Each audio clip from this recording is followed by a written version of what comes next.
Você já teve um dia tão ruim que tudo o que queria era sumir? Agora imagine viver assim, todos os dias. Bem-vindo à Idade Média, um lugar onde dor de cabeça era possessão, enjoo era castigo divino e, bom, a única farmácia disponível era a natureza, ou uma velha esquisita no fim da vila. Esqueça cogumelos gourmet e bares com luz de LED.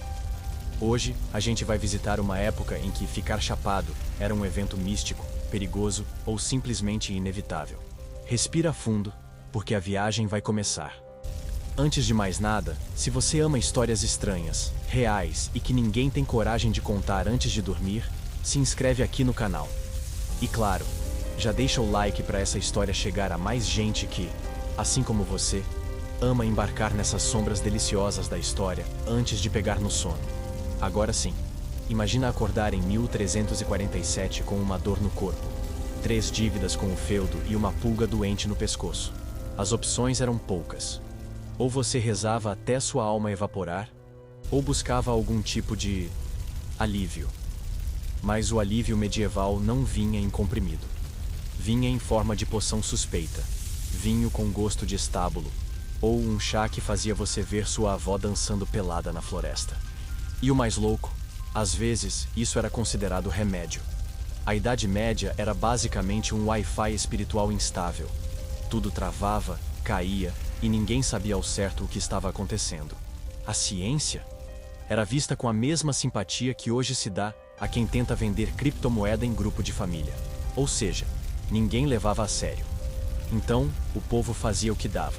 Misturava plantas, sussurrava feitiços e torcia para acordar do outro lado da viagem, ainda inteiro. A vida era tão miserável, mas tão miserável, que ficar fora de si, às vezes era a única forma de continuar sendo alguém. Alguém que aguentava fome, peste, guerra e sogra. E isso vale tanto para o camponês que tomava chá de beladona, quanto para o padre que, discretamente, incensava a alma com algo mais forte do que a fé. O escapismo era coletivo, a necessidade era humana, e o efeito, imprevisível. Mas atenção, nem toda viagem medieval era voluntária. Às vezes, ela vinha embutida no pão, literalmente. Imagine comer um pedacinho de pão velho e, de repente, estar dançando no meio da rua sem conseguir parar. Igualzinho a um episódio de Black Mirror, com figurino de couro e cheiro de bosta de vaca. A Idade Média era assim. Ou você se protegia, ou a viagem vinha sem convite. E aqui está o paradoxo delicioso. Quanto mais repressiva era a sociedade, mais criativa era a fuga. Em tempos de silêncio e pecado, a mente buscava ruído e loucura. Em tempos de escuridão e cruzes, ela queria cor e vertigem. As drogas, naturais ou inventadas, eram pontes para um lugar onde a dor não mandava. E quem se atrevia a atravessar, virava profeta, bruxa, doente ou santo. Claro, nem todos voltavam da viagem. Alguns ficavam presos na mente, ou no calabouço. Outros eram julgados por ver demais. Mas em um mundo onde a realidade doía como dente inflamado sem dentista, quem poderia culpá-los? A verdadeira loucura talvez fosse permanecer sóbrio. Sóbrio e consciente de que a vida era um ciclo entre a palha do chão e o teto com goteira. E por isso, antes de julgar os chapados da Idade Média, lembre-se: hoje temos terapia, Wi-Fi e ar-condicionado. Eles tinham frio, fome e o mesmo padre para batizar, casar e enterrar. A fuga, por mais maluca que pareça hoje, era, para muitos, uma forma de sobrevivência emocional. E talvez a mais corajosa. Mas essa coragem, claro, tinha um preço. E quem tentava escapar da dor podia acabar tropeçando direto nas garras da igreja. Porque se você achava que fumar um baseado escondido dos pais era difícil, espera até ver o que acontecia quando alguém era pego alterado no século XIV. Na Idade Média, a linha entre estar alterado e estar possuído era mais fina que um fio de cabelo de freira. Se hoje você esquece onde deixou a chave e acha que é só distração, naquela época, isso já bastava para levantar suspeita de pacto com o coisa ruim. A mente humana ainda era um mistério, e tudo que saía do normal era prontamente terceirizado para Satanás, S.A., a empresa mais eficiente da época em levar a culpa de tudo. Sim, qualquer mudança de comportamento Da risada fora de hora ao surto místico pós-chá de cogumelo, era interpretada como obra de forças ocultas. Ninguém cogitava que o cara estava só de ressaca ou tendo uma crise existencial. Era o diabo, sempre o diabo. Era mais fácil aceitar a presença de Lúcifer na cozinha do que admitir que o vinho da ceia tinha fermentado errado e virado ácido lisérgico medieval. A religião controlava não só os corpos, mas também os delírios. E se alguém dizia que viu luzes coloridas saindo da parede da igreja, não era suspeita de alucinação. Era evidência de heresia ou milagre, dependendo do status social do visionário. Um camponês alucinado? Possuído. Um bispo alucinado? Santo. A seletividade divina tinha um quê de sarcasmo, convenhamos. Mas e se alguém gostava dessas visões? Se alguém começava a buscar propositalmente essas experiências alteradas? Aí o problema crescia. Porque não era só possuído, era herege, bruxo ou agente do inferno. Ou seja, ao invés de um gole de vinho e um cochilo, o sujeito ganhava uma fogueira e um crucifixo de despedida. Um spa completo, versão Inquisição Deluxe. E o mais trágico e irônico é que muitas das substâncias que provocavam essas alterações estavam no dia a dia. Plantas medicinais, fermentados, bolos mofados. Ou seja, o povo era culpado por coisas que nem sabia que estavam fazendo.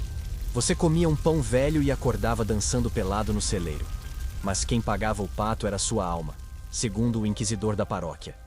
A cultura do medo fazia o resto. As pessoas tinham tanto pavor de parecer diferentes que escondiam até espirro. Qualquer traço de comportamento fora do script social era suprimido ou maquiado. Imagine viver num mundo onde ter introspecção já era meio caminho para exorcismo. Ser tímido era arriscado. Ser excêntrico, suicídio espiritual. Ser livre, impensável. A igreja precisava manter o roteiro. Alterar a mente, portanto, só era aceitável se fosse por vias santas, como orações em latim, jejuns extremos ou autoflagelação com cordas cheias de espinhos. Uma bad trip com selo de aprovação e direito à medalha no céu. Mas se você ousasse buscar o êxtase por meios naturais, meu amigo, o demônio já tinha um quarto com seu nome no porão do convento. E mesmo assim, muitos arriscavam. Porque entre uma missa entediante e um chá de mandrágora que fazia você conversar com os mortos, adivinha o que parecia mais interessante? A mente humana sempre buscou expansão. A diferença é que na Idade Média, isso podia custar literalmente a cabeça. Ou pelo menos uma vaga permanente na lista negra celestial. O mais irônico é que, apesar do medo, a própria igreja era uma das maiores consumidoras de experiências alteradas. Mas ela chamava de êxtase místico. Era só uma questão de branding, o mesmo delírio embalado de forma diferente. Um marketing espiritual à prova de fogueiras. E se você acha isso absurdo, espera só para ver o que acontecia nas mãos das curandeiras e parteiras da época. Porque o que essas mulheres sabiam sobre ervas, delírios e curas naturais era coisa que até o diabo respeitava. Se hoje a moda é microdosagem e kombucha, na Idade Média o negócio era mais direto. Uma folha, uma raiz, e se desse sorte, você voltava. Se não desse, bom, ao menos teve uma visão bonita antes de ir. E quem detinha esse conhecimento precioso, quase mágico, eram dois grupos bem peculiares: os monges e as parteiras. Sim, justamente eles. Os que sabiam lidar com corpos, dores e silêncios. E também com as plantas que bagunçavam tudo isso. Os monges viviam cercados de natureza, manuscritos e muito tédio. Um dia inteiro copiando salmos num claustro escuro dava uma vontade imensa de expandir a consciência. E foi aí que muitos deles se tornaram especialistas em jardinagem psicodélica. Valeriana para dormir, mandrágora para esquecer, beladona para ver. Era tipo um laboratório medieval, só que sem jaleco, com túnica e muita fé. Do outro lado, as parteiras. Mulheres que sabiam onde cortar, onde massagear e, mais importante, o que colocar na boca de quem gritava demais. Elas carregavam séculos de saber popular nas veias e nas bolsas de pano. Sabiam preparar infusões que faziam a dor do parto virar quase poesia, e outras que faziam a alma dar uma voltinha no mundo dos espíritos, só para espairecer. O problema? Conhecimento demais sempre assusta quem tem poder de menos. E por isso, essas mulheres eram constantemente perseguidas. Afinal, não era possível que uma parteira soubesse curar uma febre sem rezar 20 Ave-Marias. Devia ser bruxaria. E se ela ainda sorrisse depois? Incontestavelmente pacto. Porque na Idade Média, alegria era motivo de inquisição. E mesmo assim, elas continuavam. De noite, à luz de velas, preparavam pomadas e chás. Atendiam soldados feridos, mulheres desesperadas, senhores atormentados. E às vezes, entre uma cura e outra, ofereciam uma erva do alívio. Aquele presente silencioso que não constava em nenhum livro oficial, mas era passado de boca em boca, como uma lenda entre os desesperados. E não pense que era tudo irresponsável. Elas sabiam as doses, sabiam o tempo, sabiam quando o chá levava para longe e quando trazia de volta. Era como lidar com dinamite emocional. E talvez por isso fossem tão temidas. Porque tinham um poder que o púlpito não compreendia. Um poder que vinha da terra, e não do céu. Já os monges, mais discretos, registravam em códices ilustrados tudo o que descobriam. Receitas, efeitos, riscos. Muitos desses manuscritos, curiosamente, sobreviveram. E neles há indicações bem diretas. Tomar só um gole, não misturar com vinho, evitar durante tempestades elétricas. Parece brincadeira, mas eram advertências sérias, escritas por gente que viu coisas. Enquanto o povo vivia com medo do inferno, monges e parteiras brincavam com o purgatório. Sabiam navegar entre dor e sonho, e no fundo, davam à humanidade uma pausa da agonia diária, mesmo que isso significasse alguns minutos de vertigem ou uma conversa com um passarinho que falava latim. Eram os psicólogos e farmacêuticos de um mundo sem nome para essas profissões. E aí mora a beleza da loucura medieval. Em meio a doenças, guerras e castigos, havia gente tentando aliviar, mesmo que em silêncio. Usavam ervas, intuição e coragem. Coragem de oferecer o que a igreja não podia, paz interna, ainda que temporária. Um bilhete de ida, e talvez volta, ao mundo dos sonhos. Mas nem todo mundo buscava esses efeitos em silêncio. Havia um lugar onde os delírios eram socialmente aceitos e até incentivados. Nas festas, nos feriados e nos rituais em que o povo inteiro surtava junto. Se o mundo moderno tem café para começar o dia e cerveja para terminar, o mundo medieval tinha vinho, para tudo. Era antisséptico, digestivo, anestésico, moeda de troca, desculpa para orgia e, em certos casos, santo sacramento. Mas não se engane. O vinho medieval não era essa belezura filtrada que encontramos em garrafa com rótulo francês. Era grosso, azedo e, dependendo do barril, podia te levar do altar direto para o chão. Ninguém bebia água. Não porque era moda low carb, mas porque a água era mais perigosa que o próprio vinho. Então, até criança tomava. Só que o vinho da época era misturado com ervas, raízes e até sangue de animal, dependendo da crença e da criatividade do fabricante. Era como tomar uma poção feita por um alquimista bêbado com toque artístico de açougueiro. Nas festas, o vinho fluía como uma internet sem bloqueios. Era um dilúvio alcoólico regado a cantorias desafinadas, danças indecentes e, claro, brigas. Porque nada diz celebração medieval, como um soco na cara seguido de um brinde. Era a válvula de escape coletiva, o único momento em que o povo podia esquecer o feudo, a fome e o frio. E culpar a bebida por tudo no dia seguinte. O interessante é que, quanto mais o vinho descia, mais a hierarquia social evaporava. Camponeses, padres e até nobres se misturavam na dança da embriaguez. A embriaguez era democrática e perigosa, porque era nesses momentos que confissões escapavam, desaforos voavam e, às vezes, até verdades apareciam. O vinho era a verdade líquida engarrafada em barris de caos.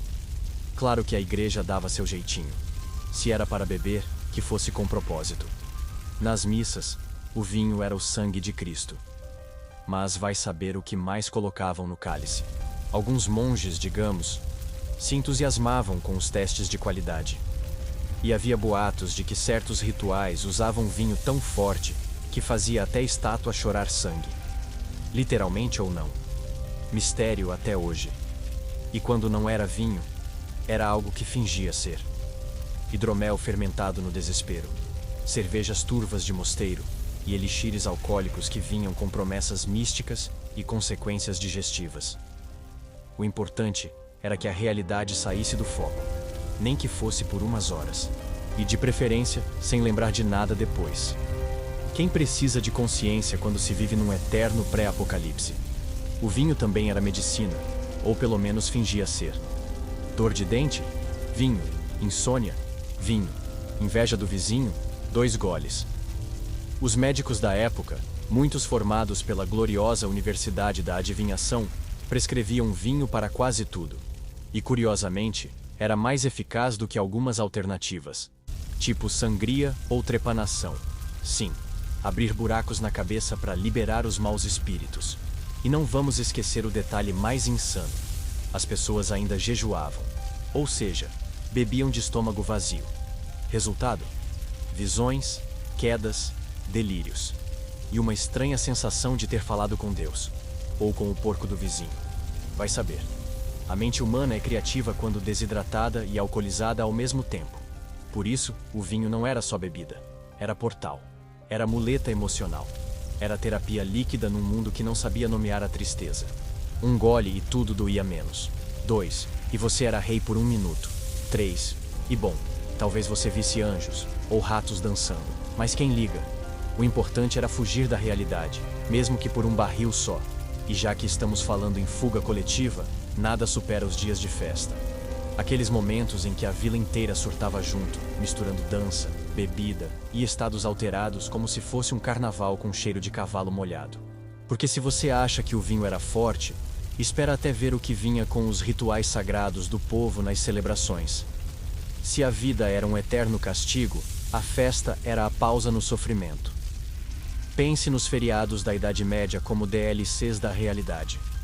Por algumas horas ou dias, o povo recebia permissão oficial para esquecer que vivia entre fezes, fome e feudos. As celebrações começavam com missas, mas terminavam com gente pelada dançando em círculo, bêbada, suja e feliz. A santidade durava até a primeira barraca de vinho. Esses momentos coletivos de libertação eram tudo que o povo tinha. Não existia férias, nem sábado letivo, nem TikTok para reclamar da vida. Então, quando vinha o anúncio de uma festa, seja religiosa, pagã ou inventada no desespero, o vilarejo inteiro se entregava.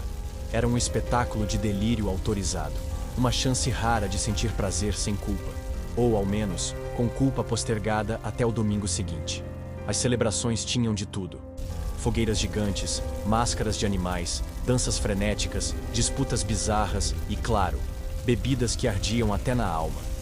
E como ninguém tinha acesso a calendário decente, essas festas duravam dias.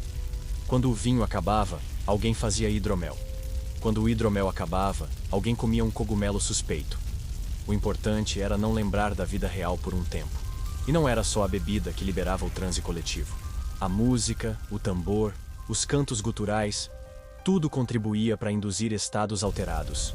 Pessoas giravam, gritavam, choravam, caíam. Parecia um culto, um show do Rammstein e um surto coletivo ao mesmo tempo. Mas ninguém chamava isso de fuga, chamavam de tradição.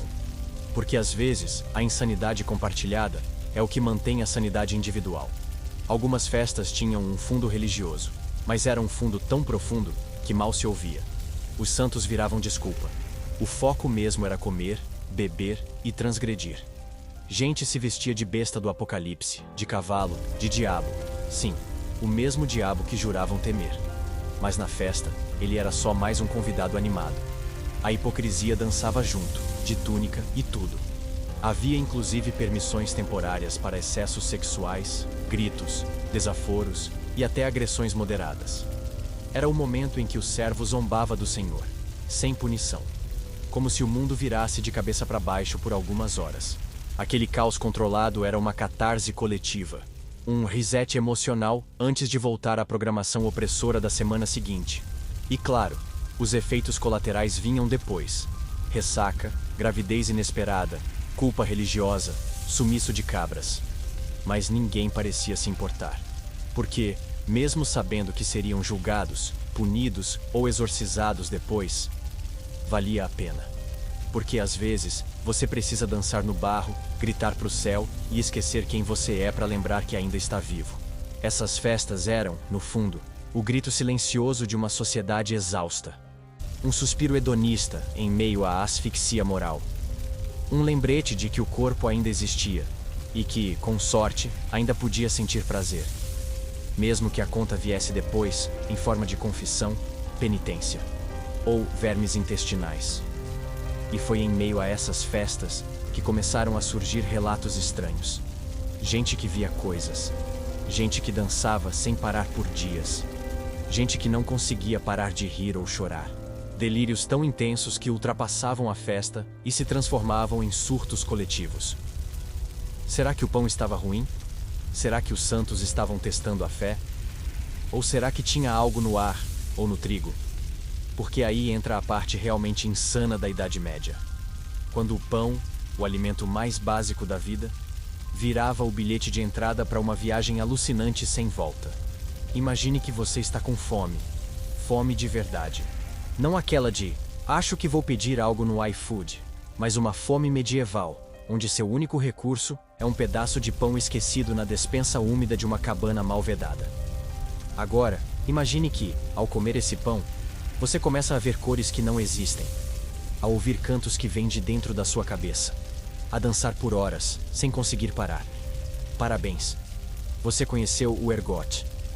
O ergot é um fungo que adorava grudar no centeio, um dos grãos mais consumidos na Europa medieval. Quando o clima estava úmido e a colheita era ruim, o que era quase sempre, o fungo se espalhava pelo pão como um DJ preparando o set mais psicodélico do século XIV. E quem comia, embarcava numa viagem involuntária que podia durar dias, semanas ou uma vida inteira. Os sintomas variavam do cômico ao trágico: visões, euforia, tremores, convulsões, necrose dos membros. Sim, o mesmo pão que fazia você rir podia, no dia seguinte, fazer seus dedos caírem. Era uma montanha-russa existencial servida na hora do jantar. E o mais assustador? Ninguém sabia o que causava. A explicação mais popular era: o demônio entrou pelo pão. A igreja, claro, via nisso mais uma prova de possessão coletiva. As aldeias inteiras eram acometidas por surtos de dança, gritaria e delírios religiosos. Parecia um clipe do Pink Floyd dirigido pelo diabo. Mas, em vez de mandarem cientistas, mandavam padres. Em vez de exames laboratoriais, exorcismos em massa. Nada como responder a um problema de fungo com latim e água benta. Muitos historiadores hoje acreditam que o ergot foi responsável por eventos bizarros como a Dança de São Vito, onde centenas de pessoas dançaram até cair, convulsionar ou morrer. As descrições são assustadoramente parecidas com os efeitos do LSD, o que faz sentido, já que o LSD moderno foi sintetizado justamente a partir do ergot. Ou seja, os medievais tomaram ácido sem querer. O mais trágico é que o povo achava que tudo era castigo divino. Comiam o pão amaldiçoado e pediam perdão a Deus por estarem dançando pelados no curral. A culpa era tão internalizada que ninguém suspeitava da colheita, do clima ou da farinha. Só da própria alma. E isso só reforçava o ciclo de medo, repressão e novas danças. E claro, sempre havia os oportunistas. Alguns videntes se aproveitavam do delírio coletivo para dizer que estavam recebendo mensagens dos céus. Outros culpavam as bruxas. Outros se tornavam mártires, santos ou apenas loucos esquecidos. A linha entre iluminação e surto era tão tênue que até hoje é difícil saber quem estava realmente em transe e quem só queria atenção. O pão, que deveria ser símbolo de vida, virava metáfora ambulante da insanidade. E em tempos onde comida era escassa, ninguém podia se dar ao luxo de recusar um pedaço só porque parecia um pouco verde demais. O que importava era sobreviver, mesmo que isso significasse uma viagem de ida sem mapa. É quase poético e profundamente trágico. Um alimento ancestral, contaminado pela natureza, se transformando em portal para o inferno interno de cada um. E o mais surreal: as vítimas dançavam, riam, gritavam, como se o corpo estivesse tentando expurgar algo que nem ele compreendia. Como se a alma quisesse sair, mas estivesse presa num pão mofado. E é aqui que entramos numa história ainda mais absurda. A da dança que começou de repente e não parou. Pessoas possuídas pelo ritmo, pelo pânico ou por um fungo. Bem-vindo à Dança de São Vito, o episódio mais alucinante da Idade Média que nem o Tarantino ousaria escrever.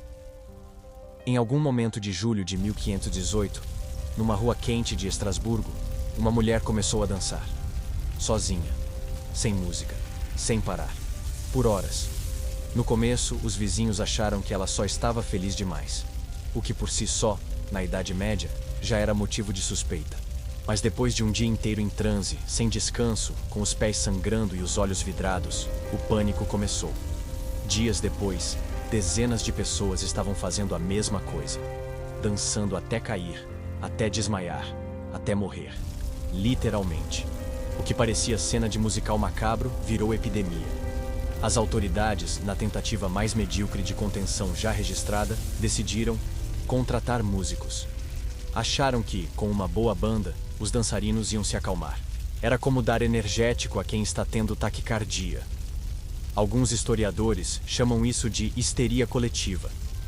Outros, de intoxicação alimentar por ergot. Outros ainda acreditam que era uma manifestação psíquica de puro desespero. Um protesto do corpo diante de uma vida miserável. Mas olhando de fora, era quase uma rave pré-histórica, só que sem glow sticks e com mais cheiro de suor e medo. Um surto que virou espetáculo. As pessoas não conseguiam parar, literalmente. Não era teatro, nem dança do TikTok. Era o corpo em colapso. Gente se contorcendo, gritando, tremendo, dançando com olhos em branco. Era como se algo dentro delas quisesse sair, ou destruir tudo por dentro. Um espírito? Uma toxina?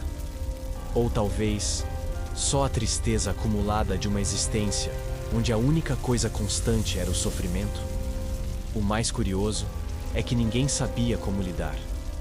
Padres benzendo as calçadas, médicos medievais receitando sangrias, população olhando de longe, entre fascinada e apavorada. Parecia um reality show do fim dos tempos. Quem cair primeiro, perde. Mas todos sabiam que não era um jogo, era real e absolutamente incompreensível. A dança era violenta, hipnótica. Pessoas batiam os pés no chão até os ossos trincarem. Rolavam pelas ruas de terra como se fossem marionetes quebradas. Algumas gritavam nomes de santos, outras viam demônios, outras, simplesmente, riam. Um riso desesperado, quebrado, que não vinha da alegria, mas da insanidade. É impossível não comparar com o presente. Hoje, chamamos isso de burnout, surto psicótico, depressão ansiosa. Tratamos com terapia, remédio, meditação guiada. Mas na Idade Média, não havia diagnóstico, só o abismo. E quando a mente estourava, o corpo dançava. Dançava até esquecer que doía. Dançava até não ser mais corpo. O nome que deram depois, Dança de São Vito, foi só uma tentativa de dar sentido ao absurdo. Como se colocando um nome de santo, tudo ficasse mais aceitável. Mas a verdade é que era só mais um capítulo da tragédia cotidiana medieval, onde a realidade era tão sufocante que dançar até morrer parecia uma opção válida. E como em toda a história medieval bizarra, houve gente que interpretou os surtos como sinal divino. Profecias, castigos, milagres. Mas nem só o sagrado entrava nessa dança, porque alguns desses delírios pareciam mais íntimos, mais viscerais, como se fossem mensagens do além, ou talvez do próprio eu. Porque às vezes a viagem era para dentro, e quando isso acontecia, até Deus ficava em silêncio. Mas e quando esse silêncio falava? Quando os delírios traziam visões sagradas, vozes místicas e encontros com seres celestiais? Seria loucura ou milagre? E é nesse ponto que a linha entre alucinação e revelação se torna uma névoa espessa. Prepare-se, porque agora entramos no território onde a fé encontra o êxtase. Na Idade Média, ter visões era como ter o Wi-Fi divino, só que instável, com interferência demoníaca e zero privacidade. Bastava uma febre alta, um jejum prolongado ou uma infusão de plantas suspeitas, e pronto. Você via Deus. Às vezes, ele vinha com luz dourada e palavras de conforto. Outras vezes, vinha gritando, empunhando uma espada, montado num bode. O céu tinha dias bons e dias difíceis. Para muitos santos canonizados, essas visões eram sinais de graça. Via a Virgem Maria me dizendo para abrir um convento, ou Falei com anjos que me ensinaram o latim sem nunca ter estudado. Beleza. Ninguém questionava. Mas e se fosse uma mulher pobre, tremendo, com os olhos revirados, dizendo que o inferno tinha olhos azuis? Aí já era bruxa, endemoniada ou histeria uterina. A espiritualidade medieval era sagrada, sim, mas com filtro de classe e gênero. O mais surreal é que muitos desses relatos provavelmente eram reais, no sentido de que a pessoa acreditava no que via. Afinal, jejum extremo combinado com culpa, isolamento, preces desesperadas e, às vezes, um bolinho contaminado, criava o combo ideal para o cérebro inventar realidades paralelas. Era um metaverso sem óculos, rodando diretamente no córtex. Só que o detalhe mais saboroso disso tudo era o seguinte: ninguém sabia onde terminava o sagrado e começava a psicose. Nem os padres, nem os monges. Às vezes, nem os próprios iluminados. Um dia, você era só um monge doente. No outro, acordava com estigmas nas mãos e peregrinos na porta. Ou seja, milagre ou surto. A resposta dependia do carisma e do patrocínio eclesiástico. O corpo era o templo, mas também era o palco. E nele se manifestavam visões, tremores, gritos, preces em línguas mortas. Havia quem caísse em transe e ficasse assim por horas, dias, semanas, sem comer, sem beber, apenas recebendo. Hoje, isso renderia um documentário na Netflix. Na época rendia confissão, incenso ou corda. Algumas freiras relatavam estar casadas com Cristo e descreviam suas experiências místicas com um nível de detalhes que faria qualquer poeta romântico suar frio. Era fé? Era êxtase? Era libido reprimida com aromatização teológica? Vai saber. O fato é que o desejo, a dor e a busca por sentido se misturavam num caldo místico que ninguém sabia separar. Muitos desses estados eram induzidos, conscientemente ou não. O jejum, o isolamento, a autoflagelação, todos facilitavam o colapso da consciência comum. Era uma espécie de técnica de desbloqueio espiritual, ou psicológico. E quando a mente rompia a barreira da sanidade, o que vinha de lá era interpretado conforme o contexto: bênção ou possessão. E não pense que só mulheres e monges entravam nessas jornadas interiores. Soldados feridos, viúvas desesperadas, até crianças em sofrimento relatavam encontros com o divino.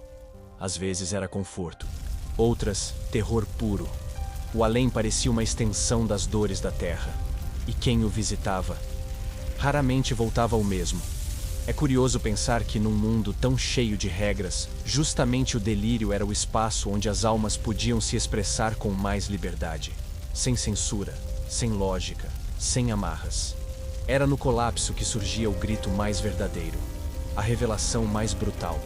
Porque às vezes, é só quando a mente quebra que Deus aparece. Mas nem todos que falavam com o além eram ouvidos. Havia um grupo em especial que conhecia essas forças há muito mais tempo e as manipulava com sabedoria ancestral, as bruxas. E quando o êxtase deixava de ser santo e passava a ser sensual, herbáceo ou feminino, aí sim a fogueira acendia. Antes de TikTok de astrologia, antes das influencers do chá de camomila e dos coaches de respiração holotrópica, existiam elas, as bruxas. Ou, como seriam chamadas num mundo minimamente decente, mulheres inteligentes com domínio profundo sobre plantas, corpo humano e segredos do tempo. O problema é que na Idade Média, inteligência feminina era vista com mais desconfiança do que uma carta anônima na porta da igreja. Essas mulheres conheciam cada raiz, cada flor, cada fungo. Sabiam o que curava febre, o que parava sangramento e, claro, o que fazia você flutuar até conversar com sua bisavó falecida. Suas receitas não vinham de pergaminhos latinos, mas da prática, da dor, da observação e da tradição passada de geração em geração com cheiro de erva queimada e sabedoria não autorizada. Elas faziam pomadas alucinógenas. Sim, pomadas. Não era poção em caldeirão com gato preto. Era algo mais sofisticado. Uma mistura de beladona, mandrágora e outros ingredientes proibidos, aplicada em lugares estratégicos do corpo. E aí vem o detalhe picante. Muitas dessas substâncias só surtiam efeito se absorvidas por membranas altamente vascularizadas. Tradução medieval: vassoura, nudez e um ritual que hoje renderia ban em qualquer rede social. Daí nasceu o mito da bruxa voando. Mas a verdade é que o voo era interno, um mergulho na mente, nas sombras, nos desejos e nos medos. E sim, às vezes elas voltavam dizendo que tinham falado com demônios, outras com deuses, outras com elas mesmas. E isso era o mais perigoso, uma mulher que sabia quem era. A igreja, claro, surtava. Como ousavam essas mulheres acessar estados místicos sem rezar, sem confessar, sem pedir permissão? Como ousavam conhecer a dor sem passar pela culpa? A resposta padrão era bruxaria. E isso bastava para colocá-las no banco dos réus, ou diretamente na fogueira, com a multidão assistindo como quem vê uma temporada final da série mais aguardada do ano. Mas havia uma coisa que os inquisidores não conseguiam apagar: o legado. Porque por mais que queimassem as bruxas, as receitas sobreviviam. As histórias continuavam. As ervas voltavam a crescer. A sabedoria, como as raízes de uma mandrágora, era funda demais para arrancar. E algumas dessas práticas chegaram até nós, disfarçadas de medicina alternativa ou de chá que a sua avó sempre usou e não sabe de onde veio. O mais poético é que, no fim das contas, o que essas mulheres ofereciam era o mesmo que todos buscavam: alívio, cura, paz, um segundo de esquecimento num mundo que só oferecia dor. Só que elas não usavam dogmas, usavam folhas. E por isso foram caçadas, por ousarem ser ponte entre o corpo e o invisível sem pedir bênção a ninguém. Algumas se tornaram lendas, outras sumiram sem deixar nome, mas todas deixaram rastro. E é impossível olhar para a história dos estados alterados sem passar por elas. As guardiãs do limiar entre a loucura e o sagrado, entre o delírio e a sabedoria, entre o medo e a liberdade. E enquanto elas conheciam as ervas e os céus, havia quem tentasse controlar os delírios de outro jeito, com bisturi, mercúrio e sanguessugas. Porque o próximo passo nessa viagem é entrar no consultório bizarro da medicina medieval. Se você acha que os remédios de hoje têm efeitos colaterais, é porque nunca precisou tratar uma dor de cabeça na Idade Média. A medicina medieval era uma mistura instável de horóscopo, tentativa e erro e fé desesperada. Consultar um médico naquela época era quase um reality show de tortura. Você chegava com enxaqueca e saía com um buraco na cabeça, porque talvez o demônio estivesse ali. A prática médica era baseada na teoria dos humores: sangue, fleuma, bile amarela e bile negra. E se algum deles estivesse em desequilíbrio, o tratamento envolvia métodos sutis como sangrias, vômitos induzidos e aplicação de sanguessugas, que, aliás, eram os únicos a fazer um bom trabalho ali. Era como ir ao SUS com plano de saúde do inferno. E não pense que isso era só no campo. Nos castelos, a elite também sofria, só que com mais pompa. Médicos nobres receitavam mercúrio para sífilis, ouro líquido para rejuvenescer e ópio para qualquer coisa. Literalmente qualquer coisa. Dor, insônia, tédio, crise existencial. Era o Rivotril da época, só que mais poético e letal. Gente morria com a alma leve e o fígado em estado terminal. Aliás, o ópio merece um destaque à parte. Trazido por rotas comerciais, virou o queridinho de alquimistas e curandeiros mais sofisticados. Bastavam algumas gotas diluídas para transformar um homem em filósofo, ou um filósofo em estátua. O mundo ficava lento, macio, suave. E com sorte, você esquecia por algumas horas que tinha lepra. A linha entre tratamento e alucinação era tênue. E muitas vezes, os médicos sabiam disso. Mas quem se importava? O paciente pedia alívio, e se isso viesse em forma de um elixir que causava visões de anjos dançando no teto, melhor ainda. O que hoje chamaríamos de doping medicinal, eles chamavam de milagre farmacêutico. E havia um detalhe saboroso. Os médicos mais respeitados andavam com seus próprios frascos de substâncias suspeitas. Eram como DJs da mente, escolhendo qual batida química dar ao paciente. Um pouco de mandrágora, uma pitada de beladona, talvez uma gota de láudano. A ideia era acalmar o corpo, mesmo que custasse a alma. E claro, havia os charlatões. Aqueles que vendiam elixires da juventude, poções do amor, águas santificadas por um santo que ninguém conhecia. Mas, curiosamente, Às vezes esses remédios funcionavam, não porque tinham base científica, mas porque a mente queria tanto acreditar, que acreditava. O efeito placebo medieval era movido a desespero. O resultado? Uma sociedade inteira experimentando estados alterados não por recreação, mas por tratamento. E assim, a dor virou motivo de transcendência. O corpo, laboratório de experiências místicas. E o médico, um xamã de jaleco sujo, guiando o paciente entre o delírio e a possibilidade de cura. Mas nem todos podiam pagar por essas poções douradas. Para a elite, havia alquimia. Para o povo, vinho com alho. E para os ricos, muito ricos, um cardápio de substâncias tão exclusivas quanto perigosas. Porque quando o sofrimento é chique, até a droga vem em frasco de cristal. Se o povo usava vinho azedo para esquecer a fome, a nobreza medieval tinha um cardápio de entorpecentes digno de spa esotérico de Dubai. Era uma verdadeira alquimia de delírios seletivos.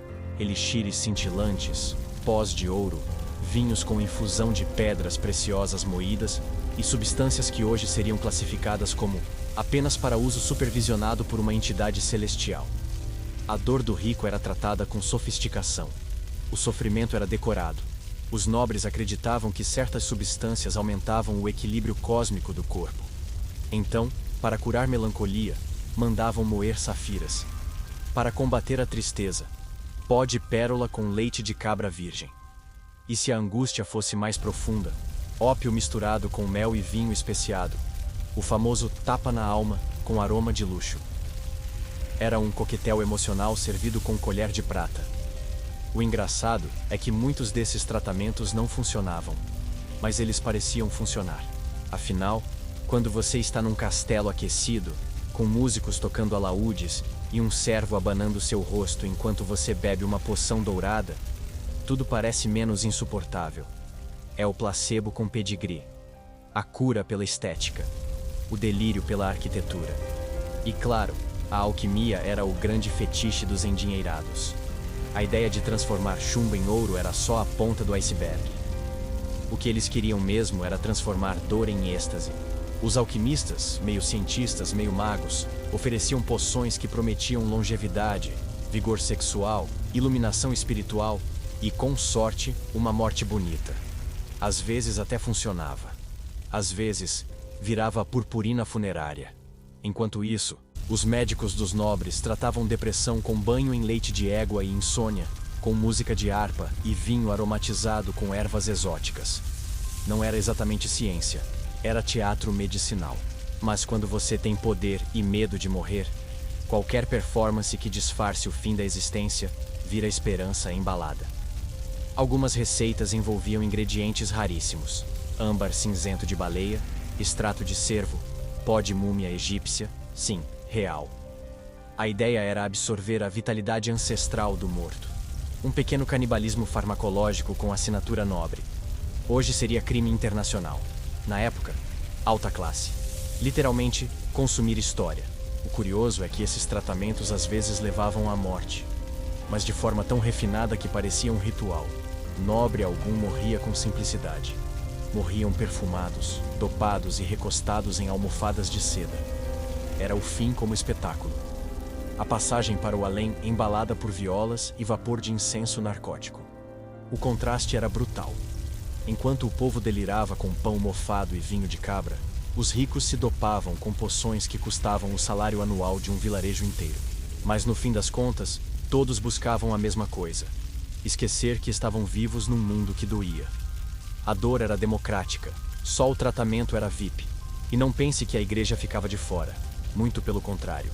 Havia um lado sacro dessas práticas, onde os rituais e as substâncias se misturavam com liturgia, incenso e manipulação.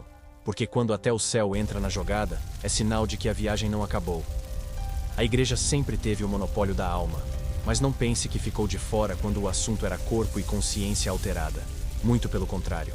A instituição que condenava bruxas por usarem mandrágora tinha seu próprio arsenal de substâncias, rituais e métodos discretos para induzir êxtases místicos, com selo de aprovação divina, claro, tudo em nome da fé e da conveniência.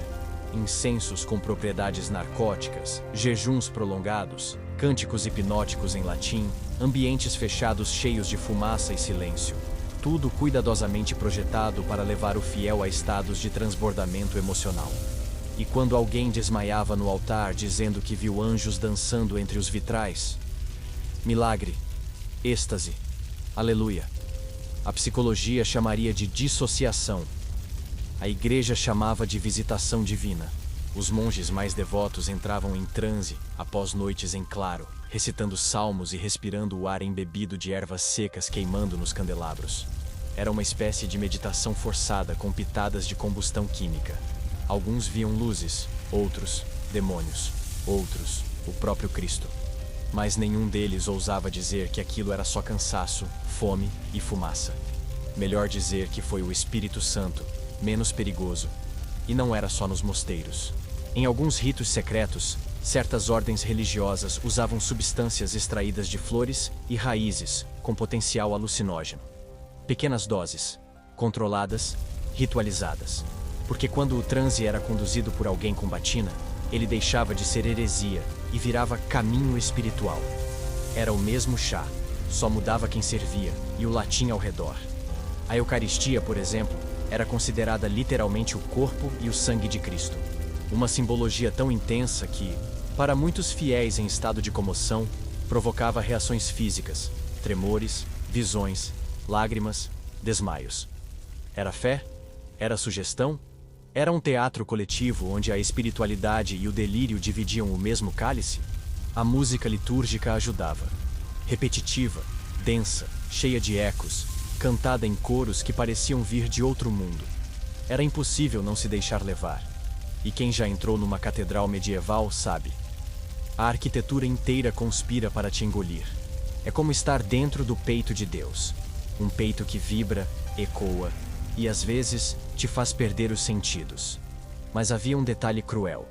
Esse acesso ao êxtase sagrado era reservado a poucos. A estrutura da igreja não permitia que o povo pobre delirasse em paz. O místico era um privilégio. Quem alucinava fora do altar era endemoniado. Quem alucinava dentro era santo. A fronteira entre céu e inferno passava por um confessionário. Mesmo assim, os fiéis continuavam indo. Ajoelhavam, jejuavam, choravam, sentiam. Porque mesmo sem entender o que era aquilo que queimava por dentro, eles sabiam que por alguns instantes, a dor desaparecia, a mente flutuava, o corpo vibrava, e tudo parecia fazer sentido, ainda que só por segundos. Mas às vezes, o êxtase virava surto, e o que começou como reza terminava em exorcismo. Porque quando o delírio ia longe demais, a mesma mão que abençoava começava a bater. E assim, a linha entre cura e tortura se confundia. E o povo continuava buscando qualquer fuga possível, até mesmo no pão, mesmo na fome. Porque quando o corpo não aguenta mais, a mente faz o que for preciso para esquecer. E o próximo capítulo dessa jornada é exatamente sobre isso: o delírio coletivo da fome e da insanidade. Poucas coisas alteram a mente humana como a fome.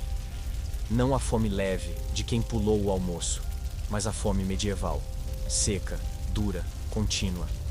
A fome que perfura, que seca os olhos, que transforma cheiro de feno em aroma de ceia. E quando a barriga chora por dias e dias, a mente começa a inventar soluções. Algumas racionais, outras místicas, outras profundamente perigosas. Na Idade Média, a fome não era exceção, era rotina. Colheitas falhavam, guerras interrompiam estradas, a peste dizimava lavradores. E o que sobrava? Pão velho, caldo ralo, roedores. Quando muito, casca de árvore fervida. E nessas condições, o corpo entrava em colapso. E com ele, a mente. Delírios eram comuns. Gente via vultos, ouvia vozes, conversava com os mortos. E tudo isso de estômago vazio. Em alguns vilarejos, a fome era tão intensa que causava surtos coletivos. Pessoas desmaiavam ao mesmo tempo. Choravam sem motivo, riam de nervoso, dançavam como se possuídas. O corpo tentando espantar a dor da única forma que sabia, surtando junto com os vizinhos. Era como se a miséria gritasse em uníssono, e o grito ganhasse forma humana. uma ópera trágica encenada por quem não tinha mais lágrimas. As autoridades não sabiam lidar. A igreja dizia que era provação. Os senhores feudais culpavam pecados ocultos, e os camponeses apenas esperavam. A cabeça flutuando, a pele colada ao osso, o coração batendo só por hábito. E, entre um delírio e outro, surgiam visões. Uma mesa farta, um paraíso, uma mãe que já morreu oferecendo um pedaço de carne. A esperança, mesmo distorcida, era uma droga potente. Muitos dos chamados milagres da época aconteceram em vilas famintas.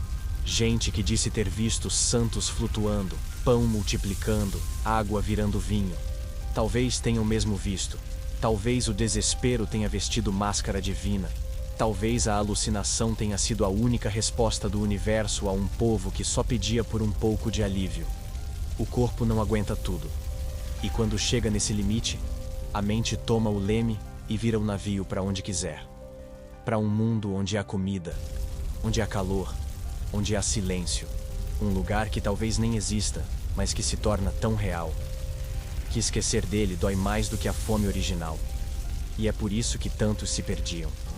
Porque às vezes é mais fácil não voltar. Em meio a esse caos, surgiam lideranças espontâneas. Gente que dizia ouvir mensagens do céu. Mulheres que se levantavam e começavam a falar línguas estranhas. Crianças que apontavam para o nada e choravam. A vila inteira entrava num transe. E por algumas horas, ninguém sentia fome. Só medo. E isso já era um alívio. Era como se a dor coletiva transbordasse do corpo e entrasse em estado aéreo. Invisível, mas presente. Um delírio compartilhado como se fosse vinho.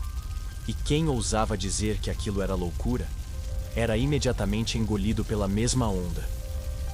Porque naquele momento, o delírio era tudo que restava. Era fuga. Era consolo. Era o último pedaço de dignidade imaginada. Mas nem todos saíam ilesos. Havia quem se perdesse completamente. Quem fosse rotulado como possuído. E aí, os exorcistas entravam em cena. Porque quando a mente escapava demais, era hora da igreja retomar o controle. Quando o êxtase passava do ponto, quando o corpo já tremia demais, quando a voz mudava, quando o olhar não voltava, deixava de ser milagre. Virava caso de exorcismo. Bastava que alguém se mexesse de forma estranha, gritasse em latim improvisado, ou simplesmente desmaiasse com estilo. E pronto.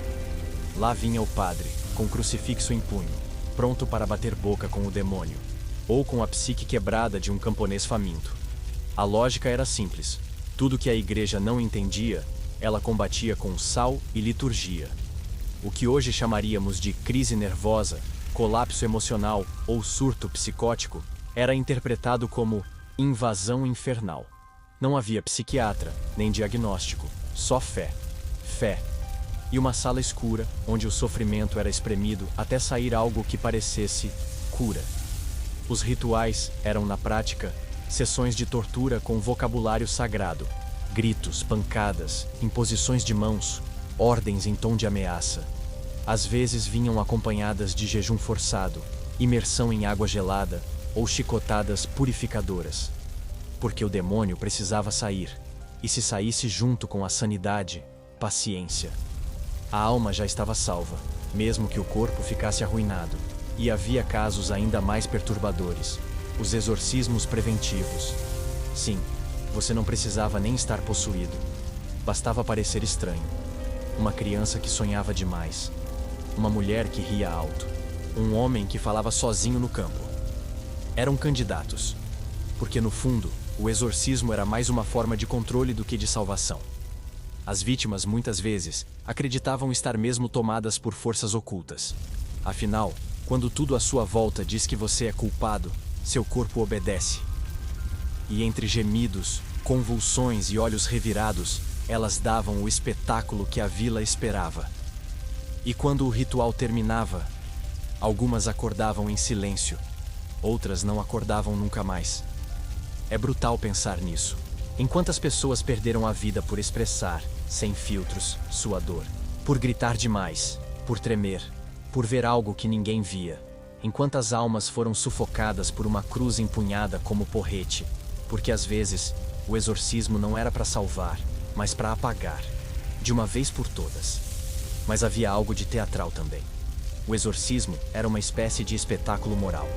A vila assistia, o padre brilhava, o diabo se manifestava, e no fim, a ordem era restaurada. Era a Netflix da miséria coletiva, um entretenimento ritualizado para lembrar que o diferente deveria ser corrigido, e o sofrimento domesticado. Ainda assim, muitos voltavam a ter visões, voltavam a gritar, voltavam a delirar, porque o que causava tudo aquilo não era o diabo, era a dor, era o abandono, era o corpo humano implorando por um tipo de amor que não vinha. E quando tudo falhava, o êxtase virava exorcismo, e o exorcismo virava luto. E é por isso que no final, o que todos queriam era simples, mais simples do que visões, vozes ou milagres. Todos, pobres ou nobres, santos ou bruxas, só queriam dormir, em paz. E é nesse ponto que a história fecha o ciclo, porque o verdadeiro desejo medieval era o mesmo de hoje. Depois de toda essa viagem, pelo vinho, pelas ervas, pelos delírios e pelas danças insanas, talvez reste uma única certeza. O que todos buscavam não era a loucura, era o alívio. Em um mundo onde a dor era rotina, onde o frio entrava pelos ossos e o medo habitava até o pão, o verdadeiro êxtase era conseguir dormir. Fechar os olhos sem pesar, respirar sem culpa, sonhar sem demônios. Na Idade Média, o sono era o mais desejado dos refúgios, mas também o mais perigoso. Era durante a noite que os mortos visitavam os vivos, que os sonhos traziam mensagens do além, que o corpo finalmente largava o controle. E ainda assim, todos queriam esse momento, porque no fundo, todos sabiam. Dormir era esquecer por algumas horas que o mundo era cruel. Era o único lugar onde a alma podia se deitar sem ser julgada. É quase comovente imaginar.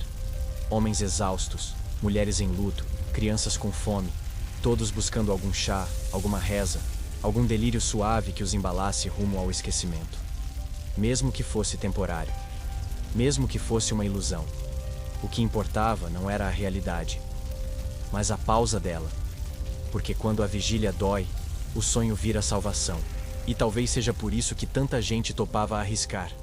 Comer o pão mofado, tomar a poção suspeita, sentar na roda de dança até cair, se perder nos delírios das bruxas, rezar até ver vultos, ingerir elixires de ouro ou se render ao vinho com ervas, porque qualquer preço parecia aceitável. Se ao final houvesse um pouco de silêncio, de paz, de esquecimento. Mesmo os santos, mesmo os exorcistas, mesmo os alquimistas, todos, no fundo, buscavam a mesma coisa: cessar a angústia, aliviar a dor. A diferença estava na embalagem. Uns chamavam de fé, outros de magia, outros de medicina. Mas o conteúdo era um só: o desejo por um mundo menos sufocante, por uma mente menos torturada, por uma existência menos afiada.